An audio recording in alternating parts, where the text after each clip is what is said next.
Welcome to The Blueprint. I am so excited as we are continuing our kind of mini-series within The Blueprint, From Dreaming to Doing, an Entrepreneur Journey series. We are so excited to have Amy from Hope, Inspire, Love. Yay! And what I'm really excited about before I let Amy introduce herself is that she didn't start a business. She started a nonprofit. So instead of being a business owner, you are the founder of a nonprofit. And I was just so excited to have you on as a guest to give such a different, unique perspective that I don't think gets as much attention on actually starting a nonprofit. So before we get into it, Amy, introduce yourself. Tell us a little bit more about Hope, Inspire, Love, and then we'll jump in. Oh, well, Megan, thank you for this introduction and being here. And I'm sorry for my voice. I've got, these allergies that are going around. So y'all get a little bit of Amy with a little bit of a cold, allergy, all this stuff. So all good. I have, Megan, just even connecting with you personally and just knowing your heart and desire. When this invitation came, I was so excited. So Hope, Inspire, Love, we have been in the community for 9 years. We are serving youth and women that have been exploited and trafficked. Our whole heart is to combat modern day slavery, human trafficking that's happening right here in our communities. And so our whole mission is to equip and empower survivors to flourish and thrive and meet them right where they're at and saying, hey, we see you, we believe you, and we know there is hope and there's a future. And so we're doing that through going out and outreach, meeting them right there in the darkest places, saying there's hope. Then we're providing prevention education to our communities, our young people, individuals that just say this really happens here, and it does. And so helping them understand online presence, safety, as well as how do we know how to spot that. And then coming alongside survivors through restorative care, really saying, hey, we want to make sure you get the case management, counseling, mentors, really that wraparound. Hey, you need housing, you need food, making sure they're as a whole, they're just healed and whole completely. And that is not a short-term fix. It's a long-term solution. I love that. And I love, you'll have to definitely check them out and hear kind of the story of how it started. And maybe you'll even jump into this, but I love that part of it on just wanting to help and knowing how to help and what that looks like. So thank you for being here today. So the first question, take me back to the beginning. So here it is. You're going to answer that part. So take me back to the beginning. What was going on in your life when you decided to start the nonprofit? Yeah, so that was back in 2017. We had a son that graduated high school. College. Wow. Crazy. We had just celebrated. We are not that old. I know. We are so young. So yes, I had one that was graduating college. We know what life was, but with internet cafes. That's what we were talking about before. Earlier conversation about we aged ourselves. So I'm aging myself right now. I have one older son that was just graduating college. We had a daughter that was 3. So let's talk about age difference, and then one in between that was in high school. And so in this season, 2017, my husband and I were in a season of transition. We worked in higher education for over 17 years. Oh my word. I loved college kids. I loved just helping them see their potential and helping them on that path of where they're going next. And it was my heartbeat of what we did. My husband was in marketing and I was student success and providing services for students to make sure that they had a safe place in school and knowing that there was a team around them. And so in that season, we were in a season of transition and kind of figuring out what's next. And I had always dreamed of opening a coffee shop. So a lot of people have that dream, right? Just yeah. Hey, this would be fun. You think it's fun until you see all the work that goes into it. But we had some money getting up early to make the donuts. Oh my gosh, donuts. Yeah, all the beans, roasting, all the things. And so I had that dream, but I grew up with a father who was a businessman. And I know we'll get into this a little bit later about different passions and whys. But I always saw him as such a hard worker and knew that I had that same oomph in me, that desire, that why, that passion. And so I thought this could be like a fun side gig, but something that empowers young people. We can give back to local initiatives, charities, missions internationally, stateside. And so I had this money set aside that was like, this will be my dream one day. And I had a building that I had seen in Lancaster County. We lived outside of Philly at this time. Okay. And I was like, oh, wouldn't this be cool as this space? And so I kind of like kept that little picture by my office. And I said, I don't know what's next, but I feel like we're in a season of transition.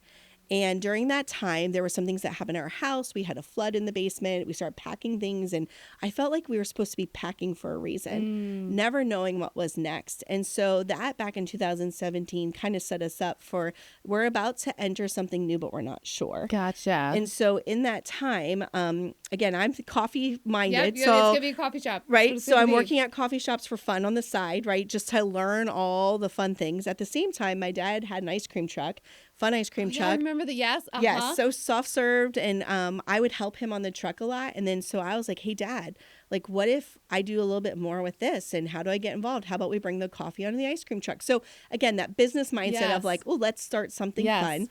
But at the same time, my husband was looking for a new job, and he was on the subway going into Philly, and he actually saw a young girl being trafficked. And so, and I know you said like part of our story is really unique.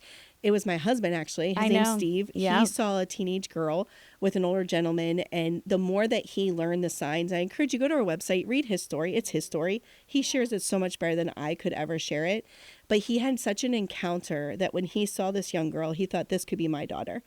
And it was so dark and it was so heavy, and he wasn't sure what he should do. He didn't want to create more fear or trauma in her life. And the doors closed, and that young girl got off that subway with this man, and nobody did anything.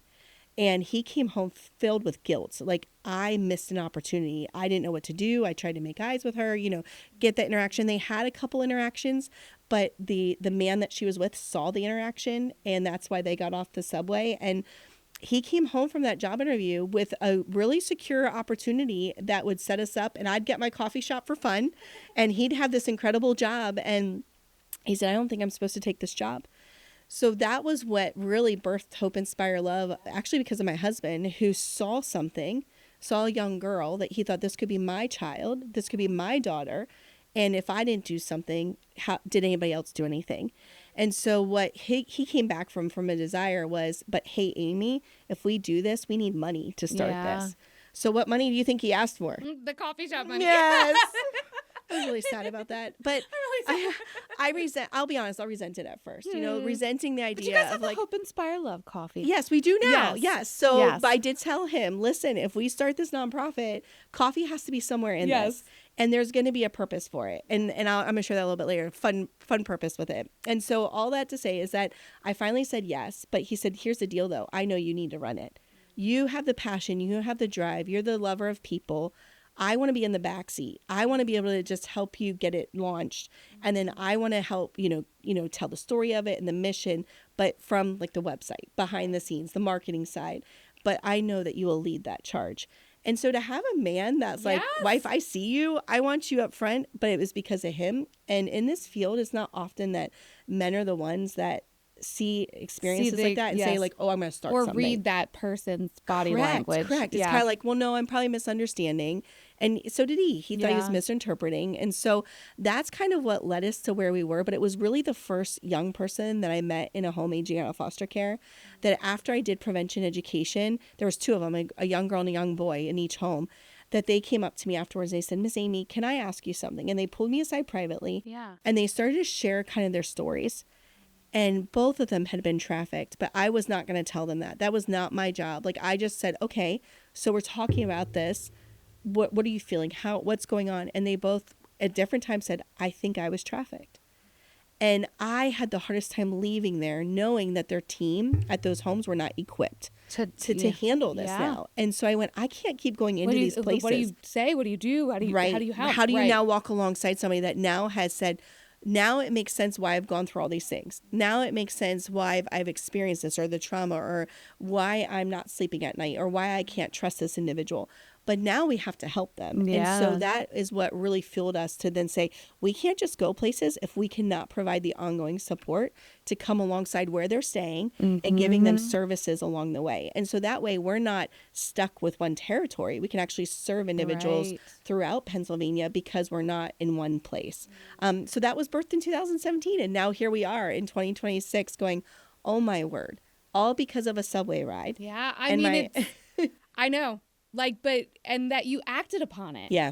Yeah. How many times do we have things like that happen in our life? Not that specific thing, but just that challenge us. Right. And then we're like, no, it's not the right time. It's not the right season. It's not the level of security. It's, all of all of, when I had my major career change Right. was in COVID. Right. So, right.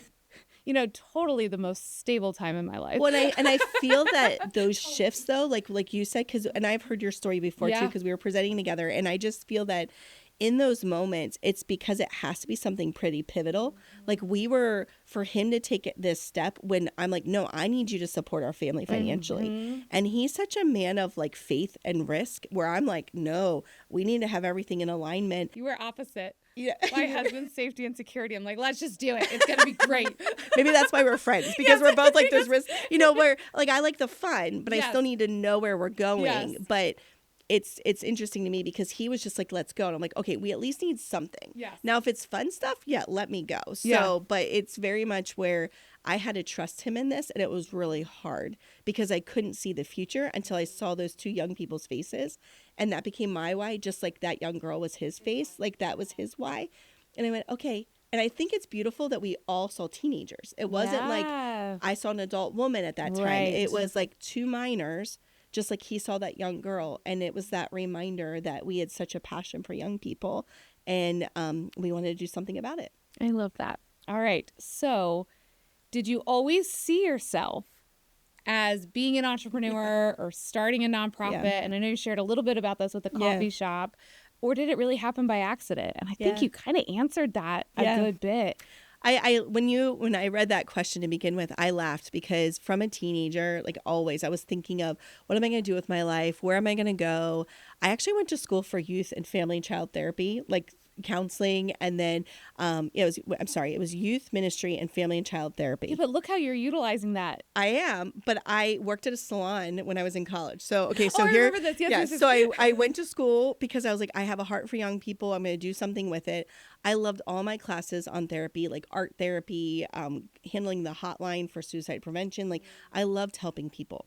So I always tell hairdressers, you are a therapist. You are. Because absolutely. Think about it. What do we divulge to our therapists, right? Because you're just there. Right. And you're not looking them eye to eye. And this is what we train our mentors on. Oftentimes, people that we talk to, the safest people we feel connected to, is when we don't have to look them eye to eye and there's something distracting us. So if you're getting a massage, you're getting your hair done, you're getting your nails done, you kind of just open up naturally and you don't know why. It's because they're not looking into you. They're not looking at you. And you kind of feel like there's this barrier. So you kind of feel a little bit more protected. That's interesting. Isn't that interesting? But you're right. I'm like, the people that I probably walk out and be like, I can't believe I just told her that. Right. Would it be at the massage therapy there? Why did I cry? Why did I share that? Yeah. So think about it. So anybody listening, I encourage you next time, think about it. And if you are in those professions where you're serving others, think how much you're carrying secondhand trauma. Yeah. Because you're hearing everyone's stories. And so I loved doing hair. I loved like sitting with people and talking about it. So I worked at a salon, learned all the trade, learned from the specialists in the fields of like, color specialists, all the different things. Thought that's what I was going to do for fun. Yeah. And so the owner of the salon's like, hey, I will save a seat for you. Go back to school. I'll help pay for you to go to hair school. And I was like, oh, this is an opportunity. I'll still have a degree. Yeah. So I was always one that loved like different challenges and risks in that way, where it's like, okay, I don't have a family yet. Yeah. I'm single. I can handle all this stuff. And that was kind of like where I was headed. Then I thought about, but I still love coffee, even back then. So I convinced my dad I should open a salon with a coffee shop. And he's like, I can see it. So he was I can see that. Yeah. So he was helping me build out the vision of like one side being the coffee shop. Then you got the salon, have somebody manage the coffee shop while I run the salon. And then I just thought, you know what? I love it, but I just don't feel like that's what I'm called to do. And so I always had that ability to kind of dream. I was in sales like you. Like I was always good at, if I believed in something, I could sell it. Because if I'm passionate, I want other people to know. Right. To be passionate about it as well. And so that was always in me. And I think watching my father, who was a Vietnam veteran, came home, worked at a bank, did not have a degree besides his high school degree, moved up in the banking industry, then actually moved our family here with a huge risk to become a partner in a business. Oh, wow. Not even knowing that field. It was environmental service, and started working with them, became a partner, then owned it, and then started other businesses from that. Yeah. I watched him, and he taught me so much about being a business owner, but also taking risks that involve other people, that you say, I'm bringing the right people around you. Right. And so he challenged me, Amy, yes, we may not have the highest degrees, but go after those passions and desires, but bring those people around you, because we can't do it all. We can't. No. Mm-mm. Yeah. So that's kind of where yes, it's always been in me. And I'm always one that's like, oh, I could start this. I could do that, And now people are like, still, are you doing hair on the side? So I was like, I don't have time. But I have friends that are like, I miss you doing my balayage. So the only one that gets that now is my husband and my daughter. They're the only ones that get haircuts. So now, did your husband grow up in an entrepreneurial household or in a traditional? Yeah. So he actually is a missionary kid from Chile. Okay. But his dad was from Washington State, actually helped build the Space Needle. Fun fact, he proposed to me at the Space Needle too, so that's sweet. That's fun. Yeah.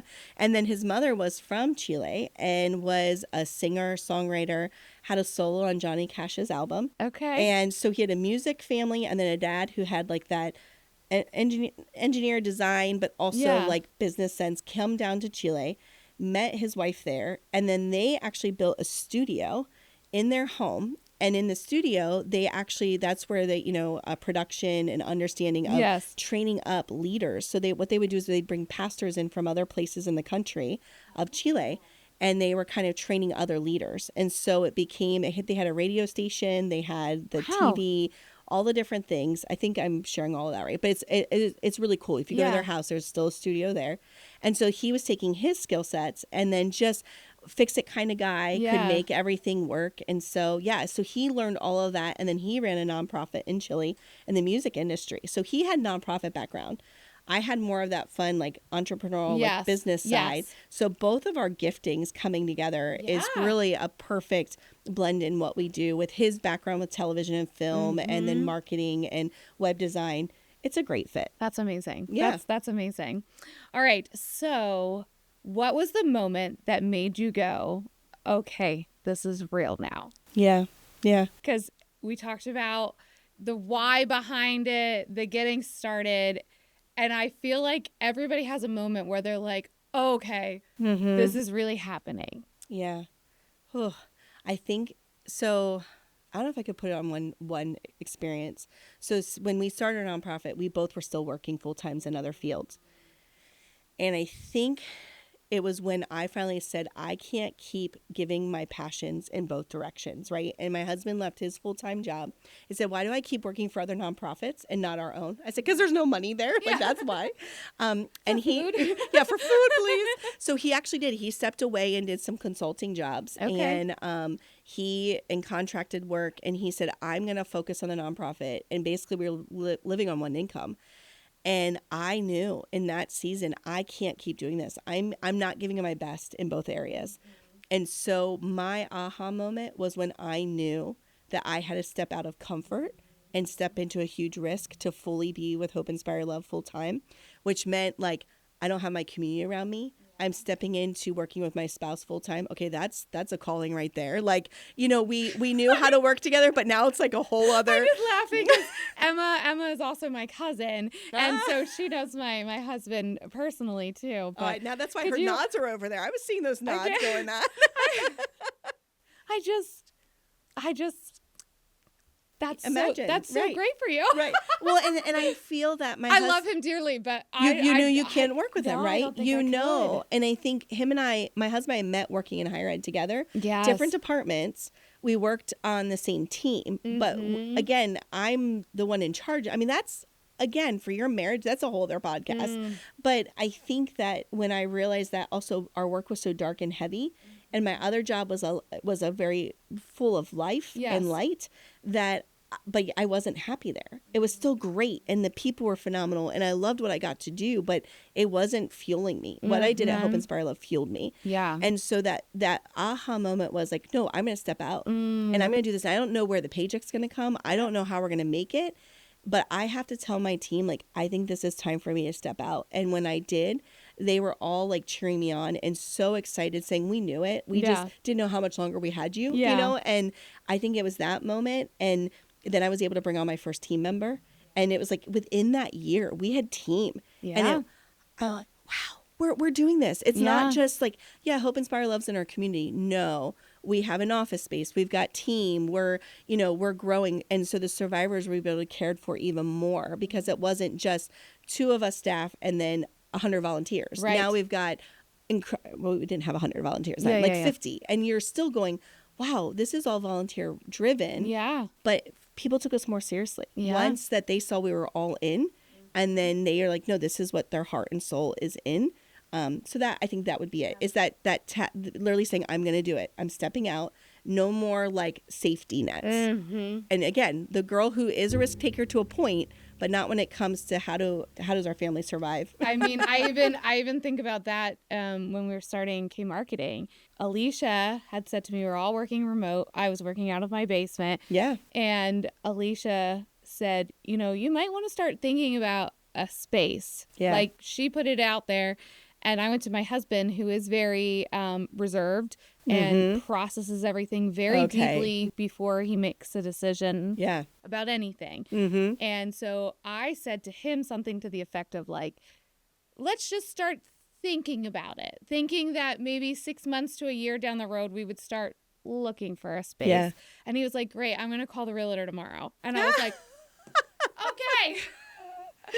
And that was really, you know, the point that he saw. You can't get where you're going until like you sign a lease and your name is on the door. And so true. Yeah. Right. So. And it was unique. We had a volunteer come in the other day, and we were just finishing our staff meeting, and she sat down and she had tears in her eyes, and she had volunteered with me at my last job too. So when I had left, she said, do you still have room for me at your other, you know, your new job? Like, is there anything I can still come in and do? I'm like, oh, of course. Like, let me get situated, figure it out.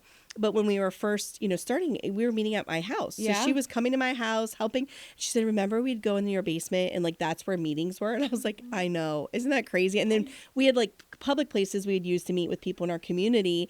But the basement was where admin work got done. And she just was in tears going, look at where we are today and the growth and across Pennsylvania. And now we have multiple offices and what we're doing. And she's like, who would have ever thought? I said, oh, I know. It's only Jesus, because it's not about me at all. But it was more of her seeing it and her being there from the beginning. It was that I said, thank you for reminding me. Yeah. Like you're reminding me of things that I just keep going, oh, but we're still not here yet. And you're saying, but look where you came from. Yeah. And that is what I need to hear. To remember that, right? Yes, like, yes. And we call them the basement days, is what Shannon and I call it. I like that. Like, remember back in the basement days? Yes, I'm going to say that. I love that. I'm going to steal that. Can I steal it? You may absolutely steal it. Okay, no, we didn't copyright that. You can thank Shannon. That's her line. But Shannon would come and work in my basement with me back in the beginning. That's great. It's crazy. So, all right. What was the biggest fear that you had before starting? And then the second part, which I love, and was it actually true? Oh, my word. I think all of us go through this. I'm not qualified to do this. I think, you know, can I really do this? Mm-hmm. My biggest fear was, will we make it? Because I saw in the nonprofit sector, majority of them don't make it past 3 years. I feel like it's that way in the business world too. Okay. And you have to run it. It might be 5. I think it's 5 for business, 3 for nonprofit.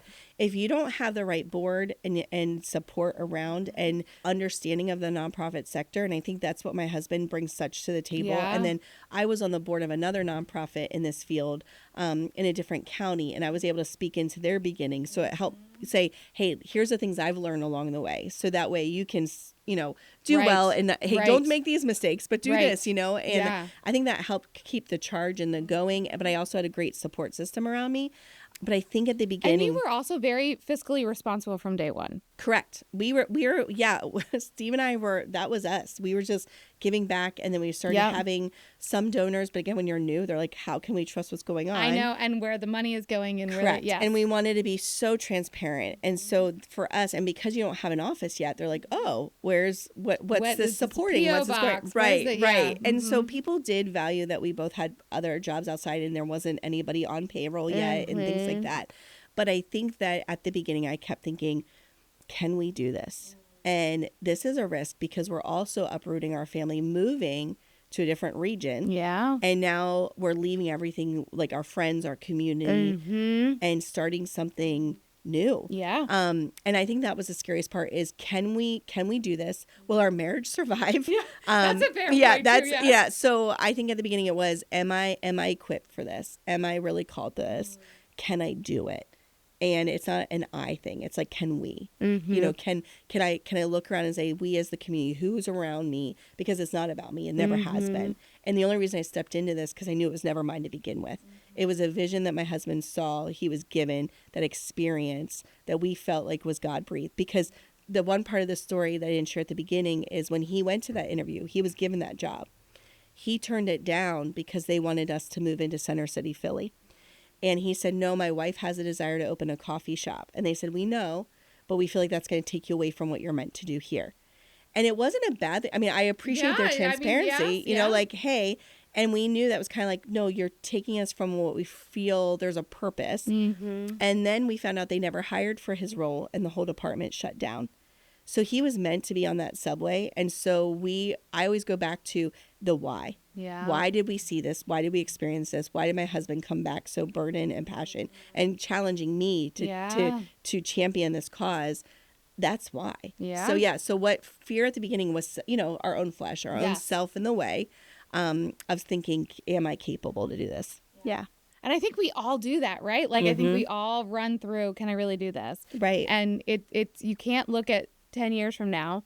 Right. Can you imagine, like, either of us, if we would have say, I mean, you know, we would have been like, oh, no, no. But you can't look at it that way. You have to look at, what am I going to do this year? What am I going to do this month? What am I going to do this week? You know, and then, you know, it keeps building. You say that, and I laugh because we tell that to the women we serve. Yeah. We say, you know, oftentimes because of what you're walking through, to even think of what next week's going to look like or next month, you can't ask what they're dreaming right now. You have to say, what does tomorrow look like? Sometimes even what does the end of the day look like for you, right? And I think we need to do that sometimes as we're looking at our situations and the things we're navigating of, like, instead of trying to plan for next month or next year, plan for this week. Right. And what can you invest in now? Because if you try to think too far ahead, you're going to get overwhelmed and you're going to disqualify yourself because you think you can't. Yeah. But you can look at today and tomorrow and know you can. Absolutely. So, I love that. Yeah. I love that. Okay. Was there ever a moment that you thought about quitting? Yes. I love that. Every time I ask this question, they're like, yes, of course. Yeah.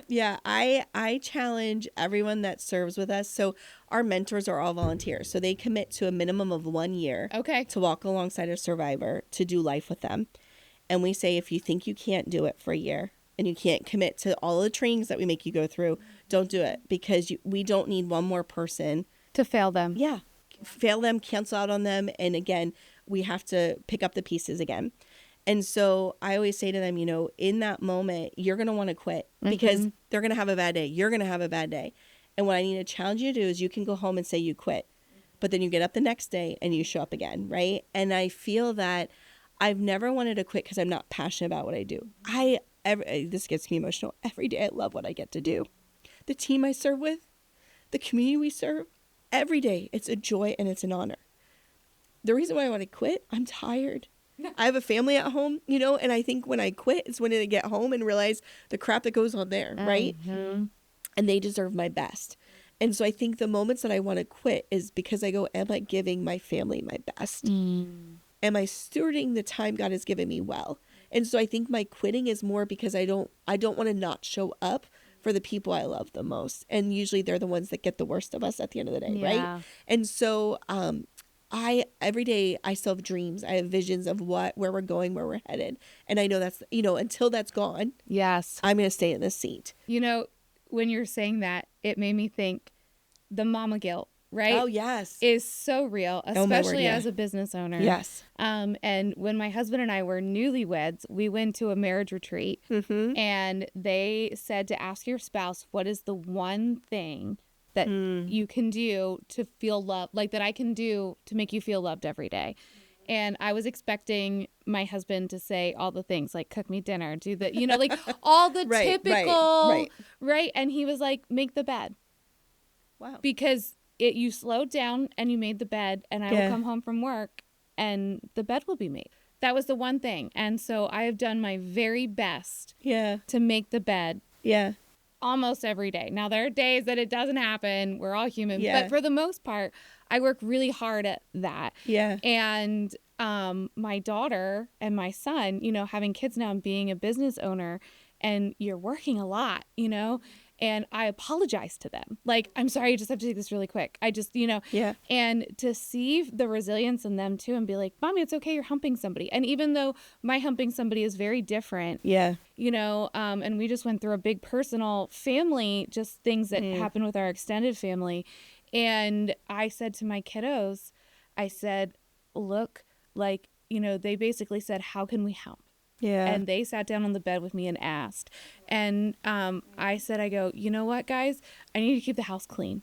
I need to do the laundry and the dishes and keep things running because I need to be there for my family. Right. But I also have all of the families that work for me. Right. And I need to make sure that I'm still showing up and that I'm still getting rest because all of those families and all of those kids rely on us too, and it was so neat, as you're saying, we put the mom guilt on our time away from them. Yeah.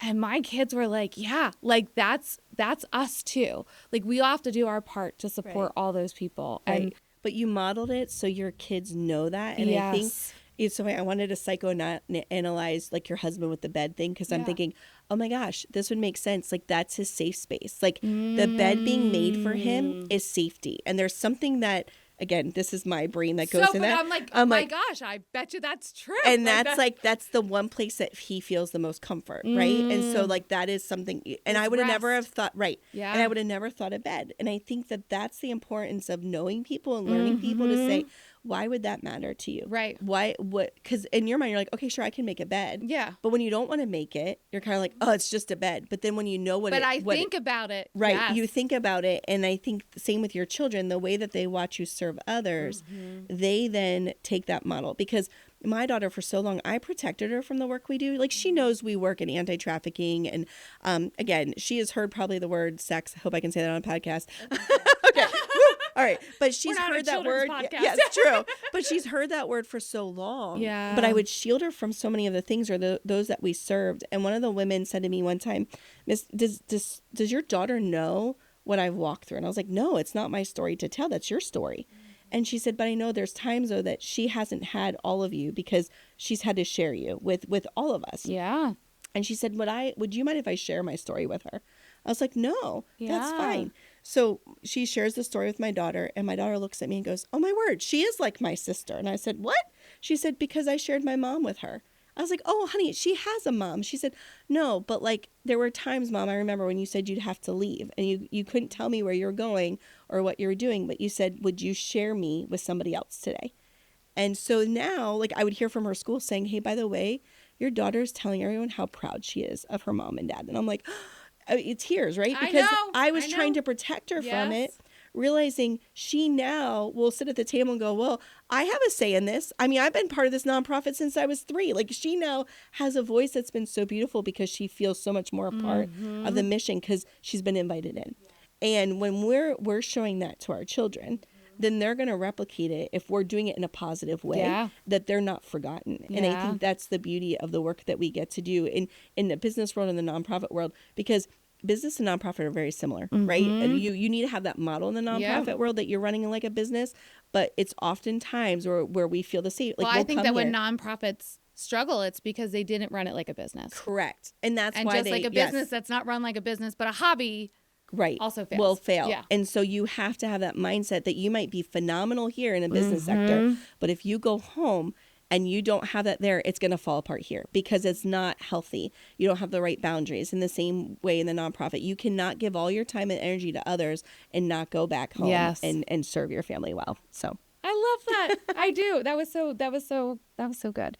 So the next one, what do you think that new either entrepreneurs or founders don't prioritize in the beginning that they probably should? Boundaries.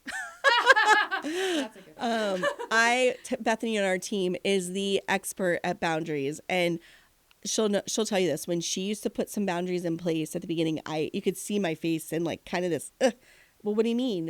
Why is that boundary there? And she understood. She's been in this work longer than I have, working with women in the Philippines, working stateside. And she said, Amy, you have to have these boundaries because it's for your health. It's for your sanity. It's so your team can see a healthy leader. Your family deserves it. And if I could tell anybody starting a nonprofit or a business, you have to already go in and put boundaries in place to guard and protect your mental health, spiritual health, social health, whatever it is. I say your soul care. You have to have soul care all around. Because if not, like this morning, I had a massage. And I'm going to tell you, it's one of those things that I do every couple months. But it's one of those things that I found a massage therapist that understands the work we do. And she has provided services to survivors that have gone through traumatic experiences or has to go to court. And she just knows how to allow me to have sacred space in that moment. And it's one of those things where your body does keep the score. And so I've had to learn, like, okay, what do I need to do for myself that doesn't feel like, do I deserve this? Absolutely. I'm better for my team. I'm better for my family when I take care of myself. So early on, I'd say set up really good boundaries. And boundaries mean not everyone's going to understand your desire to start your business or your nonprofit. And they're going to look at you like you're crazy and thinking, you really think you can do this? The boundary is put those people around you that speak life. You need the people that are going to challenge you to move forward. Your circle. The people that are going to be at the same level and ones that you're pulling up alongside you. Yep. And so keep that boundary and that circle very, protected. Early on, because you think those people are going to be in that circle, I guarantee you they're probably not. Yeah. And so the hard reality is the people you want to champion this new vision might not, because actually they care about you and they're worried about the risk you're going to take. Doesn't mean they won't be cheering you on 5 years or 10 years down the road, but some of them have to actually see the full picture come forward before they're going to be able to support it. And so that was hard, because I'm a lover of people and I want people to love me. And when they don't, I'm like, what do you mean? and now I'm like, I don't care. Like, listen, I've got a mission, And so at the beginning also, and realize not everyone's going to like you. And someone had to challenge me on that. I was thinking that. I was like, sometimes not everybody's going to like you, and being okay with that, and staying true to why you started the business and what that looks like, and or the nonprofit and And mine was only 3 years ago that I realized not everyone's going to like me, and it's okay. I don't care if people don't. It was one of those things, like, I get it. I'm a strong personality. I'm outgoing. I'm crazy. Or when crazy. You're trying to change who you are to make other people accept you. Yes. And that's what I was doing, because I wanted peace. And I realized that's not how you operate. And because I've seen business leaders that are too strong and they push people away, and others that are too meek that everyone walks right all over them. So you want to be in the middle, but you have to realize at the beginning, not everyone's going to like your idea or like you, and that is okay. And you need to stick with that, because if you have the right people around you, that's not going to matter. And I think that's what it was. In the last 3 years, I made sure my core and those around me are, again, championing, but also challenging me. And that way, I'm not worried about all the other noise. Yeah. I love that. All right. So what is one thing from your journey that you wouldn't change for the world? Okay, so hear me out, because when I was going to answer this question before, there was various things I was going to say. But the honest truth, and don't shut me out, because I know people can be like, oh, of course it is my faith. Not everybody has a faith component. And I want to challenge you, like, find what it is for you. But to the core of me, everything that I do is for God and my journey. And I never want to shy away from that. But so many of those we serve have been hurt in the church and by people that say they're people of faith. So that's why I said, just hear me out. Hear my heart, is that I couldn't do this without just feeling like the safety and peace to know that I'm only doing this because it's a calling on my life. And I go back to my why every day. I remember in 8th grade, I told my parents, I feel called to love people. I don't know what degree I'm going to get, but I know I'm going to love people. Or how I'm going to do that. Correct. And I never had parents that doubted that and said, just go after what you are destined and called to do. And you don't have to make a ton of money, but you need to love what you do. And I've never not loved what I've done in each season of my life. But every time I've had people say, Amy, you have a gift and you are great at loving people. And or, hey, we designed this position for you to love people and empower people. Who does that?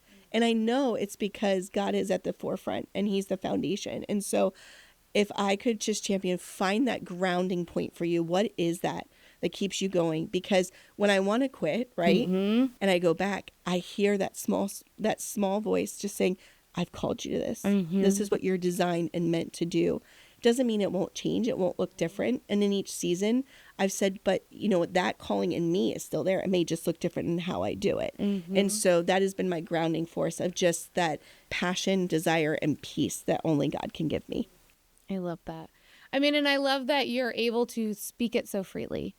Because I think that, again, in this world, we are worried about offending somebody, or we're worried about, people liking us or not liking us, so true. Back to that.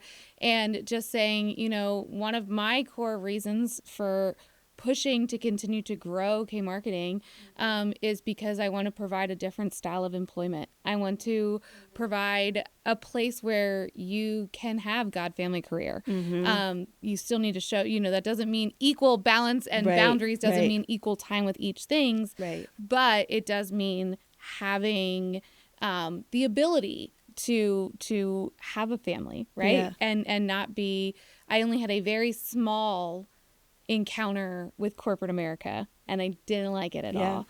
And I think that I had that to know that even when I was in that position, to really think about what that felt like and looked like for me, and to provide something different, right? Like to make it look different, to make work that matters. I mean, like, that is very important to me, and to be able to serve people that otherwise wouldn't be able to be served, and even with a small business, right? Like being in a price range that is affordable for small businesses. And if we get out of that realm, we have to make sure that we're doing everything right.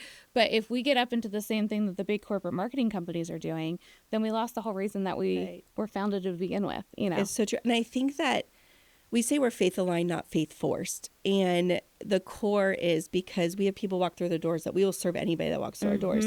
And we don't want to put any barrier or push an agenda. And I worked in a lot of faith-based communities that were wonderful. I love that that's not the label on my door, that you would be like, oh, what is that? Where am I going? Or what's going to be expected of me? All of our programming is done through relationship, and it's at a pace that people, are desiring relationship, right? And so I remember one woman saying to me, like, Amy, why don't you ever give up on me? Like, I can be a hot mess at times. I'm like, girl, I can be a hot mess. And she said, but I've been rude to you. And I said, you know why? You're trying to push me away because everyone else has walked away. And you think that if you can do it first, it won't hurt as bad. Right? And I was like, but I'm not going anywhere. And she said, but why don't you give up on me? I said, because girl, God didn't give up on me. And she goes, how do I have that? And I feel that we're supposed to be the hands and feet of Jesus by walking with people, not trying to preach a message or say this is how you have to live and how you need to be and all those things. Because if somebody would have done that to me, it would have pushed I don't you away. like rules, right? Yeah. I don't like I'm rules and regulation. choice. Right. Yes. Yeah. Yep. And so if you're going to push an agenda with me, I'm going to push back or I'm going to question. Right. But I love natural conversations that come about or where people are just like, can you just sit with me? Because I don't understand this. I'm like, I don't either. Yeah. Well, what would you choose in this situation? Well, I'm not in your shoes. So why would you choose this? And again, it's building relationship and doing life with people. And that's exactly what Christ did. And so I feel that even in my journey, I'm like, Lord, did I do the right thing today? I probably didn't. And yet his grace is always there. And I always tell our team, make mistakes because grace wins. And they'll look at me and go, but what if we mess up? I don't care. You tried. Yeah. And that's the beauty. And so I want a culture that's healthy and a team that's always growing, but there's always space and curiosity and questions and to say, can I ask this? Absolutely. And so I love that beauty. I feel that I love that you say I'm bold with it, but at the same time, I feel like I'm not enough because I never want somebody to walk up to a table that will walk away because I said something, right? But you even said in there about the whole, like, people have been hurt by the church, by the establishment, and you have that in the forefront. True. Yes. And that's what I like, is that I'm not going to shy away from what I believe or what I'm called to do. Yeah. But I'm also going to walk. How did you say it? Faith aligned, not faith forced. Yeah. And you are right. Thank you for that. That's a good reminder because I think that oftentimes I feel like, man, I could be a little stronger. I was actually at a networking event and a dear friend of mine was sitting there and she boldly shared something at our table. I'm like, you didn't even know the person next to us and you didn't care. And I said, thank you for that. She said, why? And I said, because I think sometimes I read the room too much. I'm a little too guarded because of those that come through our doors, that I'm so protective of them, that I care so deeply, but I forget that I need to realize when I walk out of that room, I'm in another environment and not to be ashamed, right? Yeah. And so it's dual marketing. It is dual marketing. It is so true. It's so true. And I tell our team that we have to take different hats off. You do. But still be who you're destined called to be, but also know your surroundings. Yep. And so I like that. There you go. Tell me something there. There you go. All right. So the last question. This has been such a great conversation. If someone is listening right now and they're thinking of starting a nonprofit, what would you tell them? Isn't that a loaded question? Yeah. Well, I'm gonna kind of spin it a little bit. So our youngest is adopted. Yes. And I remember we were in Nicaragua doing missions work, and a little girl came up to me and kept calling me mama and calling my husband papa. And I wanted to bring her home. I knew it was best to keep her where she was, and let's just provide what she needs, right? And I remember going, if this is what I'm called to do, I need to have the right people around me. I need to know, like, is this really what God wants? And I came home and I read a book. It was called To Adopt. And I sobbed through the whole book. And I was like, this is what I'm called to do. Like, I know it. And then I had other people come to me after they heard our story, because our journey was so unique. I mean, literally 7 weeks later, a baby was put in our lap. Not even the adoption process. Not that we can't have children. Again, total God miracle, God's story, because he asked us to do it. So when people would ask me about our adoption, a lot of it was families that were trying and were just having, their journey hadn't happened yet to have children. And I said, I'm not the right one to ask about this. God called me this, so I want you to read this book and know if you're really called to it. Because if you're just doing this because it's not working your way, adoption's not going to work, because it's not easy. Adoption is a hard journey. It's a lot of brokenness and healing and restoration. It's a lot. It's like the work I do every day, right? And Pennsylvania's even harder. Correct. Oh my word. That was a whole journey in itself that we were never expecting. The 30-day thing. Oh, and it wasn't even 30 days. It was a year for us. Oh. Yes, it was. Because it was international? No, it was stateside. Oh, it was stateside. But there was so many barriers and all these things. And if I would have known that, again, I didn't know it, or I wouldn't have stepped into this, Correct. right? Like, that's the point. So the same thing with this. If you're going to start a nonprofit or a business, you really need to invest. Like, is there a deep desire, calling in your life to do this, and what's your why? We always tell our team, you need to have your why, and the why needs to be on your forefront of, like, this is why I'm doing this. And so nonprofit is, remember, it's not yours forever. So like I sat around a table with all my family members. They were all business owners, and they all were retired now, and they're all like living their life. And I went, wow, y'all get to sell your business and then go have fun. I get to hand mine off, and I have nothing in return. I mean, return. Yeah, financially. That's what I mean. No, the investment, a lifetime. Yes. But financially, It's they're a very different journey Yes. than when you're setting up to either pass it down to your children or sell. Correct. Yes. And so I watched my dad sell his businesses, and then family had businesses, and they all are retired doing their best life. And I just laughed. I said, our work's never ending. But when you start a nonprofit, if you get into the mindset that this is yours forever, don't do it. That's not fair. That there's somebody that's going to be able to take it further than you ever could. So you need to be able to have open hand posture of, I'm starting a nonprofit so that I can get it started and then hand it off one day, just like a business. But you really need to know that you're called to it. You know your why behind it. And then put people around you. My dad always told me, Amy, hire smarter and wiser than you, pay them more than you, and be willing to let them at the table and know that you don't have all the answers. And he never let them call him boss. They were colleagues. And I'm the same way. I was like, we work together. Ask Shannon, I hate the word boss a lot. Yes. It's one of those things where I have had people say, oh, this is my boss. I'm like, no, I'm not. Yeah. I was like, I am, but I'm not. But it's one of those things where we work together in this. Yes, I'm the one that's going to take the lead. And yes, when I have to have the hard conversations, but the reality is we work together, and it's not this hierarchy. Right. And so you have to, if you're getting into this for your success, your appearance, all the things, you're not going to have a team that follows you. You're not going to be able to lead them well. And so make sure your heart posture is right. I think that's my number one, is know your why, have the right heart posture. And are you willing to say, is this forever? Like business wise, are you willing? And you're not going to get paid for a long time. Yeah. Nonprofit or a business. I tell people that all the time. I'm like, make sure you are financially at least breathing. Right. Because if you think your business or your nonprofit is going to start paying you right away, it is not.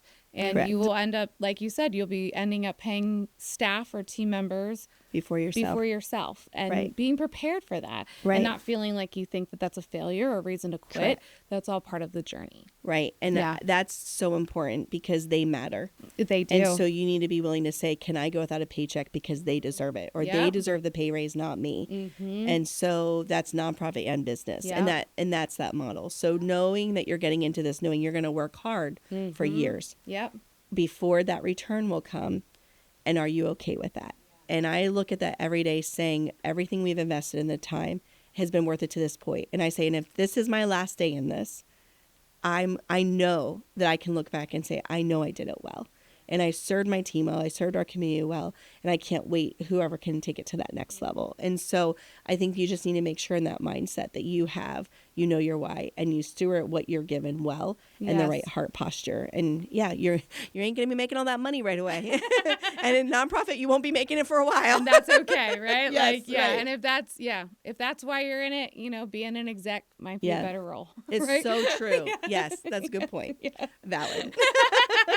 Well, Amy, thank you so much. Yes, thank you for having me. I loved the nonprofit version of this. Thank you. I am so proud of you. And well, thank you. I just love, this is investment. I always tell people, you find people that you're going to be able to pour into, not drain you, right? Yes. And so find your people, find people that are going to champion you. And make the same time when we met, it was like we already met before and then connected. Yes. I left going, oh, this is great. Like I went to work better. So find those people in your life that you can just be like, hey, can I ask you a question? Yes. Because when you can leave better, then you're gonna just do so much better for your team and for yourself. Amen. So thank you. Amen. All right, goodbye. Oh, we need Amy. Goodbye, Amy. That was fantastic.